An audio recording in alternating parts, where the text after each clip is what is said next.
Assalamualaikum warahmatullahi wabarakatuh. Selamat datang di channel ini. Kami akan membawakan kisah yang penuh intrik dan pengkhianatan, di mana ambisi untuk meraih kekuasaan membawa pada konsekuensi yang tragis. Saksikan bagaimana seorang menteri yang terobsesi dengan jabatan menebar fitnah demi mencapai tujuannya dan bagaimana ia menghadapi nasibnya yang konyol dalam pancungan. Di tengah keragaman cerita, kita akan menjelajahi bagaimana iri dan dengki dapat menghancurkan bukan hanya kehidupan orang lain, tetapi juga diri sendiri. Siapkan diri Anda untuk menyaksikan kisah berikut ini.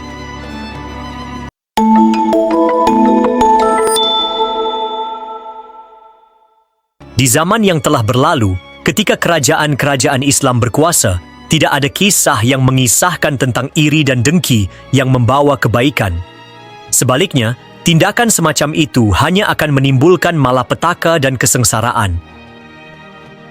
Di sebuah kerajaan yang megah, seorang raja yang adil dan bijaksana memimpin dengan penuh hikmah. Rakyatnya merasakan kehidupan yang makmur dan sejahtera dalam suasana yang damai dan berlimpah. Sang raja memiliki seorang penasihat senior yang telah berpengalaman luas dalam mengelola pemerintahan, hingga membuat menteri-menteri lainnya jarang diajak berdiskusi mengenai arah kebijakan negara. Alhamdulillah, negara kita dalam kondisi aman, makmur, dan sejahtera, kata Menteri Pembangunan kepada raja. Memang benar, tidak ada tempat yang lebih nyaman dibandingkan tanah air kita yang selalu dipenuhi berkah, tambah Menteri Perdagangan. Setiap menteri mengungkapkan rasa syukur dan kebanggaan terhadap kepemimpinan Baginda Raja beserta seluruh tim pemerintahan, kecuali satu sosok, yaitu Menteri Kehutanan.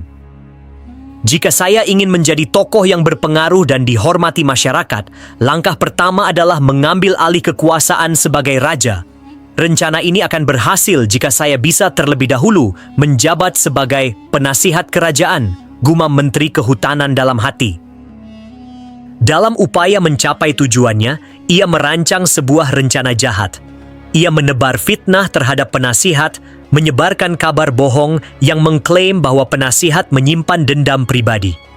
Ia langsung menghadap Baginda Raja untuk menyampaikan berita tersebut. Baginda, sepertinya penasihat memiliki niat tersembunyi untuk menggulingkan tahta yang Baginda duduki. Besok, Baginda akan menyaksikan sendiri betapa angkuhnya dia. Saya yakin dia akan menghindari pertemuan dan percakapan dengan Baginda, ucap Menteri Pendidikan dengan penuh tipu daya. Bagaimana bisa terjadi demikian? Tanya Baginda Raja dengan kebingungan. Sementara itu, penasihat diam-diam menyebarkan rumor bahwa Baginda menderita penyakit aneh yang menyebabkan tubuhnya mengeluarkan bau busuk dan penyakit tersebut bisa menular melalui percakapan tatap muka. Baginda Raja mengangguk-angguk, menyetujui apa yang didengar. Jika itu benar, maka aku akan menyelidiki sendiri kebenaran laporan ini. Jika terbukti, Algojo akan menjalankan hukuman pancung sebagai konsekuensinya, pikir Raja dalam hati. Prajurit, segera panggil penasihat. Aku memiliki tugas yang ingin disampaikan padanya. Perintah Raja dengan tegas. Siap Baginda, jawab prajurit dengan penuh disiplin. Setelah prajurit utusan tiba di kediaman penasihat dan menyampaikan instruksi dari raja, ia segera bersiap-siap untuk menuju istana. Setelah utusan kembali, penasihat mulai merencanakan langkah-langkahnya selanjutnya. Di tengah perjalanan, penasihat dihentikan oleh Menteri Kehutanan yang berkata, "Ayo mampir ke rumah, ada perayaan, dan istriku menyiapkan banyak hidangan." Tak bisa menolak, ia pun memasuki rumah menteri dan menikmati makanan dengan lahap. Setelah selesai menyantap, penasihat mulai merasa cemas karena berbagai hidangan yang disajikan mengandung bumbu yang meninggalkan bau tak sedap di mulutnya. Ia berusaha keras untuk memastikan agar aroma tersebut tidak tercium oleh Baginda saat ia tiba di istana.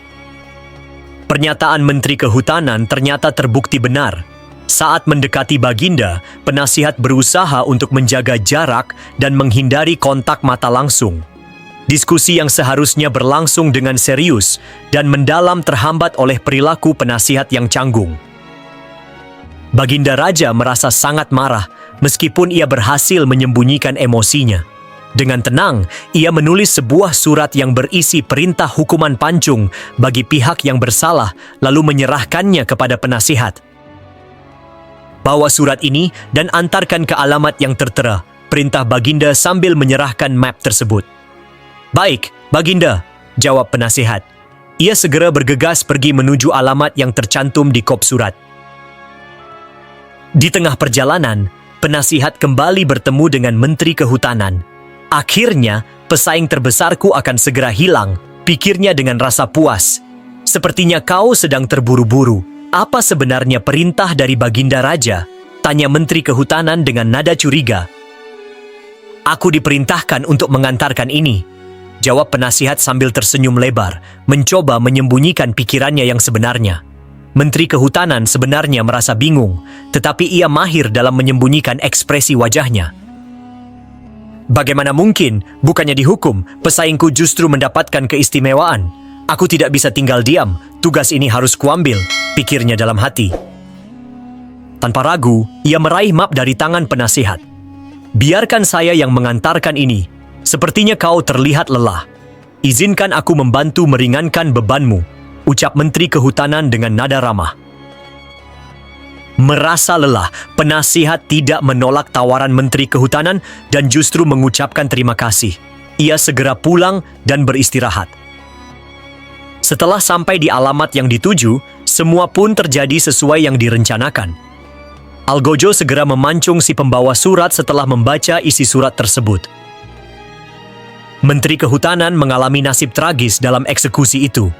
Keesokan harinya, berita tentang eksekusi tersebut menyebar dengan cepat. Raja sangat terkejut. Pada saat yang bersamaan, penasihat masuk ke istana untuk melaporkan apa yang telah terjadi. Kau masih hidup? Tanya Raja dengan nada heran. Ada apa, Baginda? Apa kesalahan yang telah hamba lakukan hingga Baginda ingin menghukum hamba? Jawab penasihat dengan cemas. Raja kemudian menceritakan kronologi kejadian dari awal hingga ia menulis surat perintah eksekusi. Penasihat terkejut mendengarnya dan menjelaskan alasannya mengapa ia bertindak aneh saat berhadapan dengan raja tempo hari. Mungkin ini adalah akibat bagi mereka yang memiliki sifat iri dan dengki sampai rela memfitnah teman sendiri. Nauzubillahi min zalik, lanjut Baginda Raja dengan nada serius. Kisah ini mengandung beberapa hikmah penting.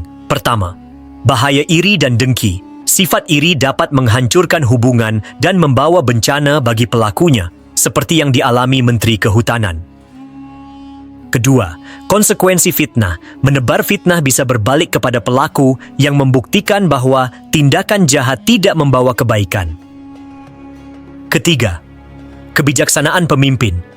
Raja menunjukkan kehati-hatian dan keadilan, tidak langsung percaya pada rumor dan menyelidiki kebenaran. 4. Pentingnya kejujuran. Kejujuran dan integritas sangat penting. Penasihat yang tidak bersalah terjebak dalam kebohongan orang lain. Dan yang terakhir, tabur tuai dan keadilan. Tindakan buruk akan mendatangkan akibat buruk, mengingatkan kita untuk bertindak bijak dan bertanggung jawab. Hikmah-hikmah ini mengajak kita untuk menghindari sifat negatif dan hidup dengan integritas. Wassalamualaikum warahmatullahi wabarakatuh.